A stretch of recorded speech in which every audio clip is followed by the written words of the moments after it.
Nosso estudo de hoje é a lição 13 do livro Segue-me, que tem como título Luz em Nossas Mãos.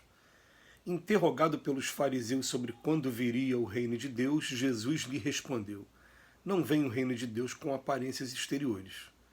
Evangelho de Lucas, capítulo 17, versículo 20. A terra de hoje reúne povos de vanguarda na esfera da inteligência. Cidades enormes são usadas à feição de ninhos gigantescos de cimento e aço por agrupamentos de milhões de pessoas. A energia elétrica assegura a circulação da força necessária à manutenção do trabalho e do conforto doméstico. A ciência garante a higiene, o automóvel ganha tempo e encurta distâncias, a imprensa, o rádio, a televisão interligam milhares de criaturas num só instante na mesma faixa de pensamento, a escola abrilhanta o cérebro, a técnica orienta a indústria, os instintos sociais patrocinam os assuntos de previdência e segurança, o comércio sabiamente dirigido atende ao consumo com precisão. Entretanto, estaremos diante de civilização impecável? À frente desses empórios resplendentes de cultura e progresso material, recordemos as palavras dos instrutores de Allan Kardec nas bases da codificação do Espiritismo. Perguntado a eles por que indícios se pode reconhecer uma civilização completa, através da questão número 793, constante de O Livro dos Espíritos, deles recolheu a seguinte resposta: reconhecê-las-ei pelo desenvolvimento moral. Credes que estáis muito adiantados porque tendes feito grandes descobertas e obtido maravilhosas invenções, porque vos alojais e vestir melhor do que os selvagens. Todavia não tereis verdadeiramente o direito de dizer-vos civilizados, senão quando de vossa sociedade houverdes banido os vícios que a desonram e quando viverdes como irmãos praticando a caridade cristã. Até então sereis apenas povos esclarecidos que hão percorrido a primeira fase da civilização. Espíritas, irmãos, rememoremos a advertência do Cristo quando nos afirma que o reino de Deus não vem através de nós com aparências exteriores.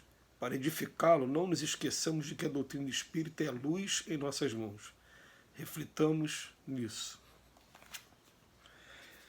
Interessante que essa pergunta do Livro dos Espíritos eu costumo usar com muita frequência e ela fala muito forte ainda em nossos corações e em nossa mente, aqui no nosso bom senso e na nossa razão. Ele vem falar assim: por que sinais você poderá reconhecer uma sociedade desenvolvida, né, e uma civilização completa? Quando ele diz assim, vocês acham que por vocês se vestirem melhor e por se alimentarem melhor que os selvagens, vocês já são uma civilização completa, mas só serão realmente civilização quando a lei de justiça, amor e caridade estiver sendo praticada integralmente e quando banirdes também da vossa sociedade os vícios que a desonram. Aí sim a gente vai poder dizer que o reino de Deus poderá estar instaurado aqui na Terra, mas enquanto isso não acontecer, ele ainda fala para a gente assim: vocês não passam de povos esclarecidos. E a gente começa a ver, né, o quanto, em primeiro lugar, assusta a gente. A gente vê que quando o Livro dos Espíritos, em 1857, foi lançado, e Santo Agostinho, na pergunta 1019, ele afirma que nós entramos em um período em que o planeta seria promovido de expiações e provas para a regeneração, né? Que começaria ali essa mudança brusca em 1857, a gente fica se perguntando assim: meu Deus, olha a mudança absurda que a gente teve, tanto no ponto de vista tecnológico, como do ponto de vista medicinal, como no ponto de vista de saneamento básico, principalmente no ponto de vista de legislação. Também a mudança que a gente teve de 1857 até hoje. E a gente se pergunta assim, de 1857 até os dias de hoje, pelos meus cálculos aqui, 57, 2007, mais 23, quer dizer, vamos botar aí 160, quase 170 anos. Né? E o que acontece? Por que não teve essa mudança de 400 até 600, de 1000 até 1200? Aí o homem vai falar assim: porque a gente estava na Idade Média. Não, a Idade Média, a igreja não deixava o homem raciocinar. Tá, não, mas tudo bem. mas a Revolução Francesa ela aconteceu no final do século XVIII, né? E deu a liberdade de pensamento. E é a partir daquela liberdade de pensamento que o homem teve num pontinho da Europa, você começou a ter Revolução Industrial, fases novas de Revolução Industrial, e começou a ter toda essa evolução tecnológica. O que aconteceu com o nosso planeta? E Emmanuel explica isso, dizendo que a partir daquele momento começaram a ter espíritos vindo para cá, espíritos migrando para cá, para a Terra, mais inteligentes que a gente, e muitos até mais moralizados que a gente, para promover essa regeneração do planeta. E são eles que são os responsáveis por começar a estudar, pegar o que a gente já tinha aqui de descoberta científica e começar a aprimorar essas descobertas. Eles não vieram antes. Se eles tivessem vindo antes, eles talvez teriam promovido o planeta antes, mas chegou o momento, foi aquele período ali de 1857 para cá. Agora, realmente, a qualidade de vida de 1857 para cá, a gente não consegue imaginar hoje o que seria você voltar a 1857. 1857 seria a mesma coisa que você voltar à Idade da Pedra. Isso tranquilamente. Porque o que acontece, se a gente parar para ver que não se tinha a energia elétrica do jeito que se está tendo hoje, não tinha os automóveis do jeito que a gente tem hoje, né? A gente parar para ver, a vida era praticamente rural em todos os lugares, era charco para tudo quanto é lado, as ruas não tinham asfalto, e não se tinha chuveiro elétrico, não se tinha o banheiro do jeito que a gente tem hoje, o banheiro é todo do lado de fora das casas. E, inclusive, isso é pasmem para a gente, até o vaso sanitário é uma invenção recente. Algumas casas até a década de 50 do século passado não tinham vaso sanitário. A gente não consegue imaginar o que era a vida antes de 1857, né? Quando você só tinha aí no máximo aí o telégrafo e o serviço de correio.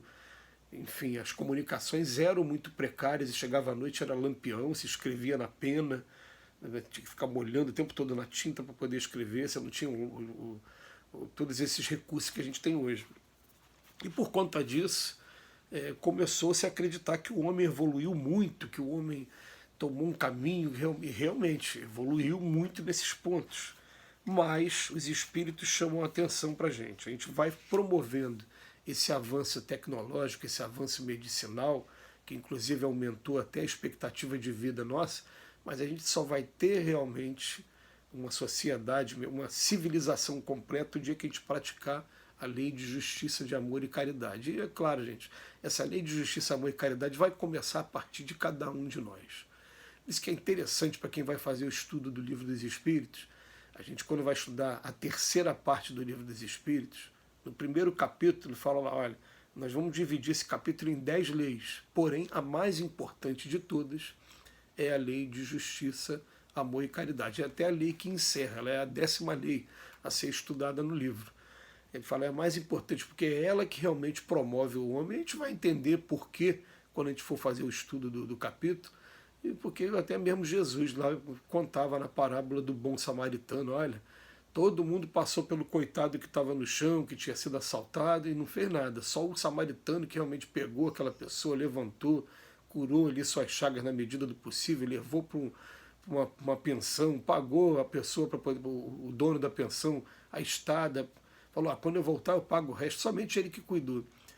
Quando a lei de justiça, amor e caridade realmente fizer a diferença, a gente não vai conseguir mais observar desigualdade social, a gente não vai ficar buscando apenas a nossa felicidade, a gente vai começar a buscar a felicidade de todos de maneira geral e vai entender definitivamente que quando a gente promove a felicidade do meu vizinho, da minha rua, eu estou promovendo a minha felicidade, porque ele vai estar de bem comigo, ele vai estar em harmonia e a gente vai estar um ajudando o outro.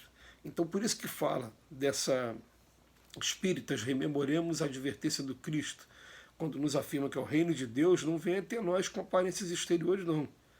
A gente precisa colocar na prática isso tudo, inclusive banir esses vícios, começando pelos nossos vícios. A gente sempre começa pelo nosso para servir de exemplo para mais pessoas. Porque quando a gente consegue banir vício da nossa vida, a gente sente luz que pode ajudar as pessoas que estão com dificuldade também ao redor. Que Jesus nos abençoe hoje e sempre.